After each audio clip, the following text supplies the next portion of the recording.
Hello there, ladies and gentlemen. Thanks for tuning in. You've joined me on a quest to create a high dynamic range 360-degree panorama like the one we're looking at here.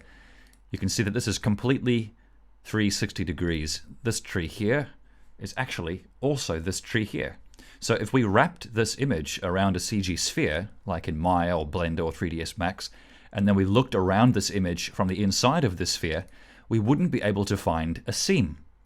This edge would blend right into that edge, and there would be no edge to the image anyway. It'd be completely seamless. And the way we take this is by photographing our angles, as you see here, with a fisheye lens. In my case, I'm using an 8mm 3.5 Sigma fisheye. You can see I've taken a whole bunch of different panoramas here. And you'll notice that I'm taking each angle at 4 different exposures. That allows us to combine the exposures into a high dynamic range image, ready for tone mapping or for use in visual effects and CGI for lighting purposes. You can see I've also taken downwards angles, 90-degree angles down, so I can get the ground free of the tripod. And you'll see here in this image, I'm using a Nodal Ninja with my Canon 5D Mark II and fisheye lens. Now, before we get into this, it's important to note the importance of a panoramic tripod head. The reason you use one of these things, that's me, by the way, on the right side there, looking all mischievous. Yes, the reason you take these panoramas using a proper panoramic tripod head is so that as you rotate your camera, your parallax isn't changing. Now, when you rotate your camera around the axis of the camera, your parallax will change. For example, this tree here will change position relative to the windows behind it as the camera sort of moves like this in different angles. Now, that's because the lens is physically moving through space because we're not rotating around the axis of the lens. We're rotating around the axis of the camera. Using something like the Nodal Ninja, you can rotate around the axis of the nodal point of the lens. And that's very easy to set up and very, very good for stitching. Here's my 90-degree angles up, which I'm going to use to stitch into the top part of the panorama to make sure I get best clarity. So without further ado and with less gobbledygook, let's move forward. Let's head into PTGUI. This is very good software. This is the software I use to create my panoramas, and it's excellent for creating high dynamic range panoramas as well.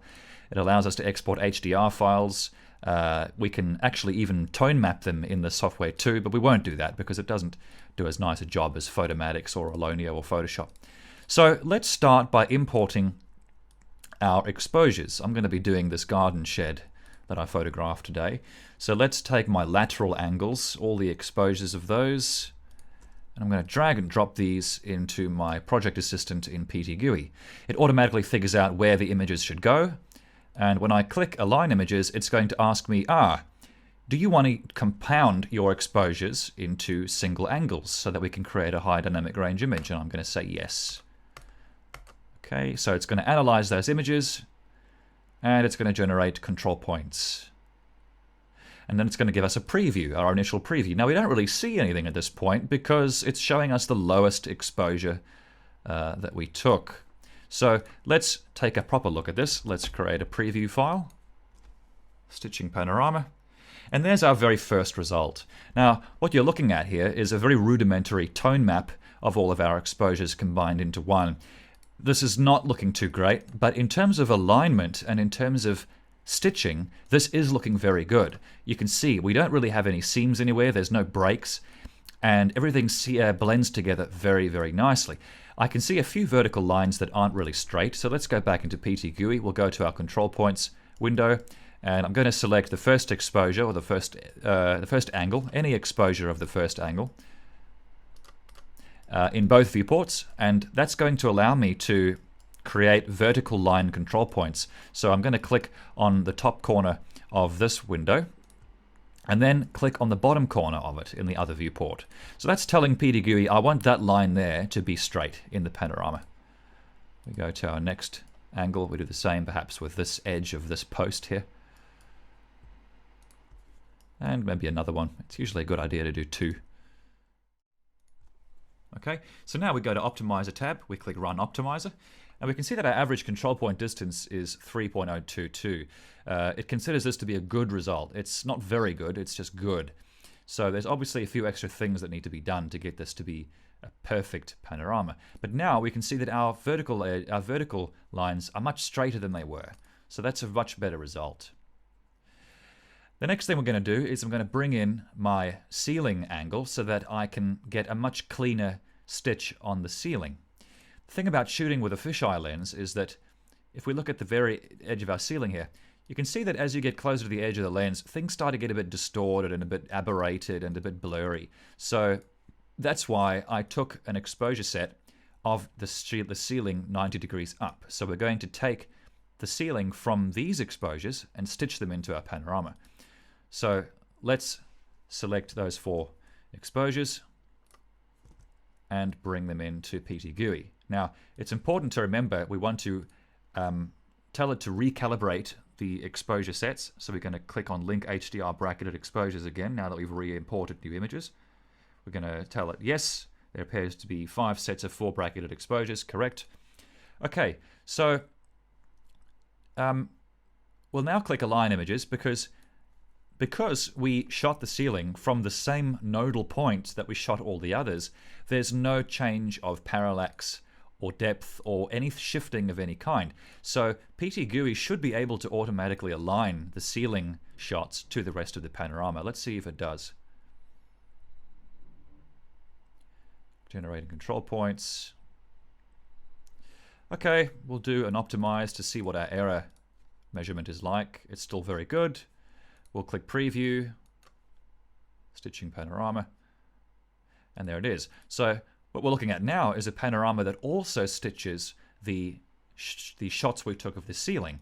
And to make sure that we're only using the ceiling from our ceiling angles, because we don't want it to use these bits around the edge, we only want it to grab the clearest part of this image, which really is the ceiling. So in the Mask tab, I'm going to go here and I'm just going to create a mask around this ceiling.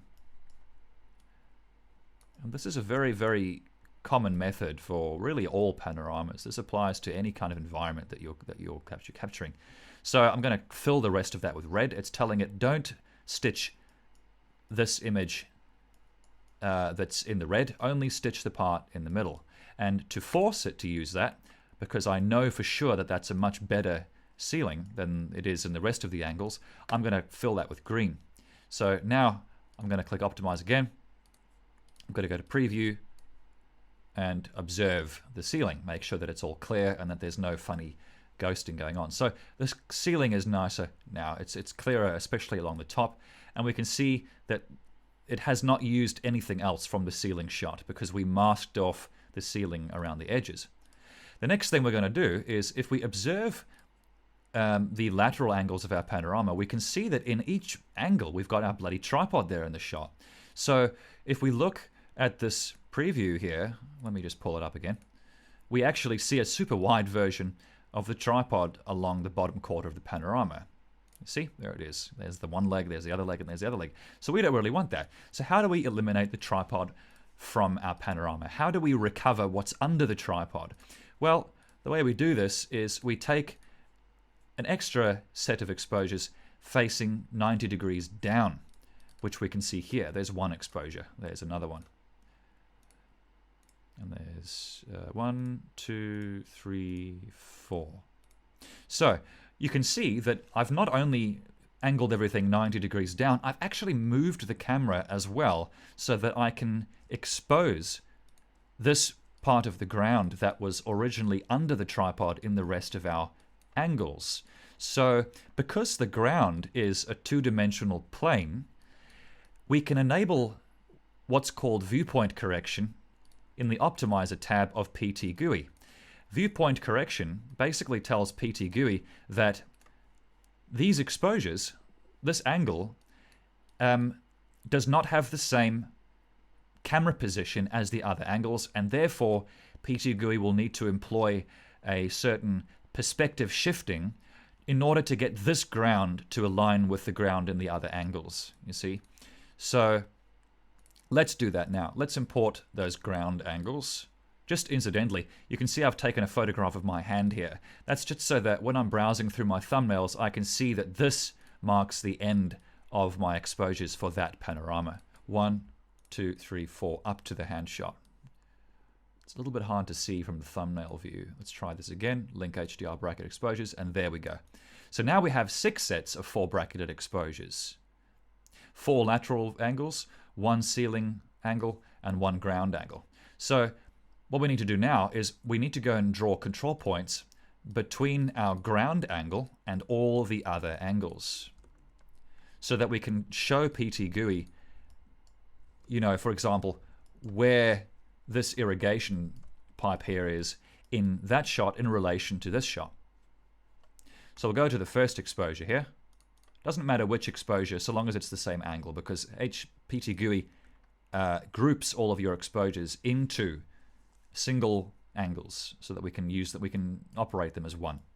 So we go through now, and we can see in the left viewport we have my ground shot, and in the right viewport I have the first of my lateral angle shots.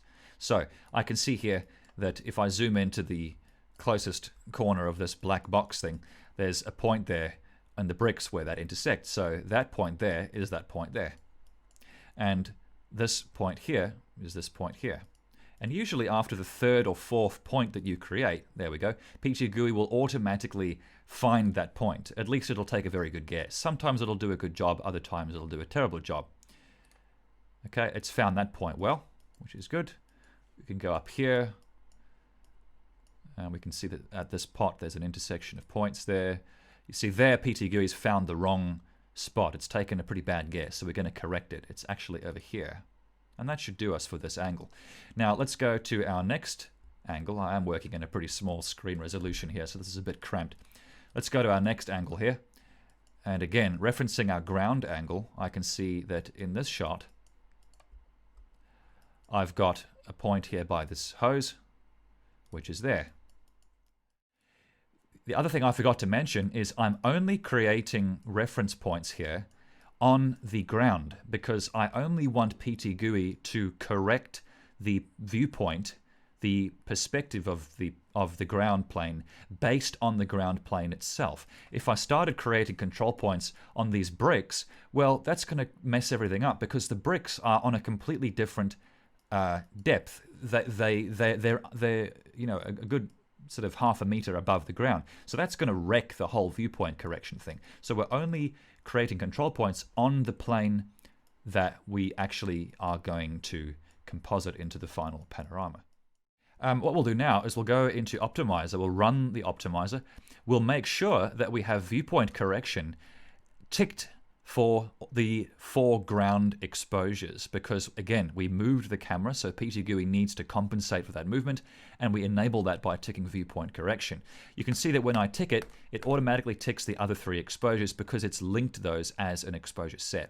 When we go run Optimizer, our average control point distance is still a very good 4.6, and when we click preview, we should, in theory, see the ground in our panorama free of any tripod. Now, what's happening here is we can see our tripod legs have disappeared, which is excellent, but we can still see the tripod in the actual ground angle that we took. So there's a very easy way of fixing this. Let's go to the Mask tab and go to our actual ground shot, and we're going to create a mask which literally just tells PT GUI, I only want you to use this part of the ground angle in the final panorama.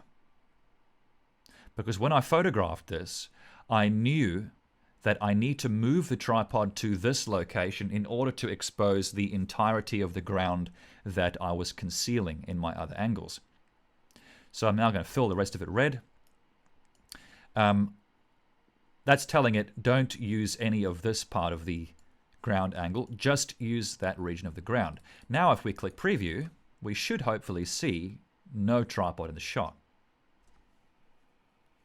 And there we go, tripod is almost completely gone. We can still see little bits of the ends.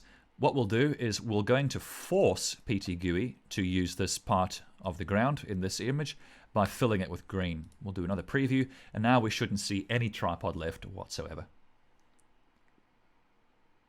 There we go, it's completely disappeared.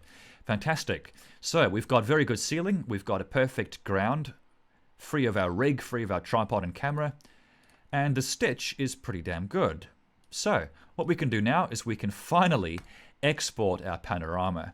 I'm going to do just a small export here, 3200 by 1600. I'm going to not export a tone mapped panorama. Instead, I'm going to export the individual the 4 exposures of the panorama that we've mapped, that we've stitched together. And I'm also going to create an HDR file that we can use as perhaps a lighting map inside something like Maya or 3ds Max for visual effects and CG imagery. So I'm just going to call this garden shed, and we'll go create panorama.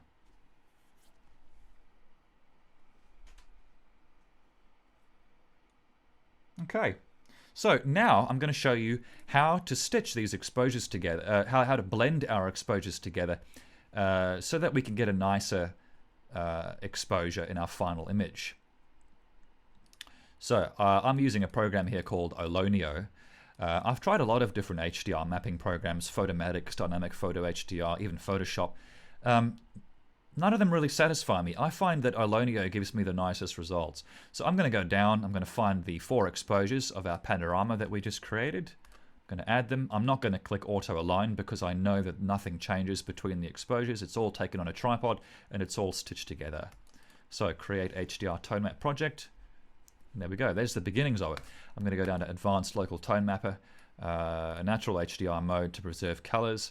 And I'm going to increase my TM strength to a point where I feel I have enough information to do the rest in Photoshop. I'm going to turn my detail strength down because it tends to overdo it a little bit. And if I look at my histogram there, I can see that my brightest bits are fairly well preserved. There's not really too much clipping going on there. And I still have plenty of shadow detail. So it's going to look a bit dark at this point, but that's good. We can see that we've got the entire spectrum there in our histogram. That's enough to move forward into Photoshop and do the rest there. So let's export a TIFF file, 16-bit TIFF. Okay, now we're going to go into Photoshop here, and I'm going to open that TIFF up. There it is. Okay, so very, very dark. Let's bring up our levels. You can see that we've got a very small tick of data there at the very top of our histogram. That's probably these bits here. That's probably the very bright bits that are going to get overexposed if I brighten this image up. We don't want to overexpose those bits. We want to keep them as they are. We want to keep those, you know, the blue of that sky and the kind of creamy oranges of the bricks outside. So how do we do this? Well, I'm going to take my whole image here. I'm going to copy it to an alpha channel. And I'm going to level my alpha so that I have only the highlights, the brightest bits represented as white. And I might just bring things up a little bit further. Okay, I'm going to control click the thumbnail of the alpha channel, delete the alpha channel, I don't need it anymore. You can see now that I've only got those bright bits selected. I'm going to hit Control J on the background layer. That's going to jump those bright bits up onto its separate layer. You can see that it's on a separate layer now. So now, when I increase the brightness of the layer underneath those very highly exposed bits, we shouldn't really overexpose those areas. You can see I'm increasing the brightness, and the areas outside are maintaining their color. So it's quite nice. I'll flatten that. I'll do a little bit of extra adjustments in my curves.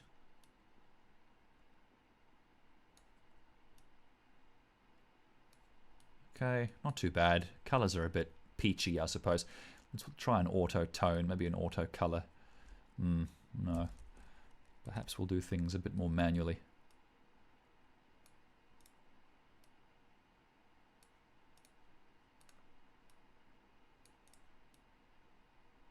Okay, not too bad. It gives you a good idea. So, there we go. We've created a 360-degree panorama here that we can now take and we can present it in this mode, or we can wrap it around a sphere in a 3D package to light our CG scenes using the lighting data of this environment, which I can show you in a separate video on my channel. And here are some other panoramas that I created with this method. There's the garden that I was showing you earlier. And here's the driveway out the front of my house. If I go to a different date, here's a nice big old tree down in Mandurah, West Australia. Again, completely 360-degree panoramic. We can map that completely seamlessly. And in my next video, I'm going to show you guys how we can create super wide images like this using our panoramas for use in Instagram or for use in like a 16:9 presentation for film or for, you know, widescreen TVs.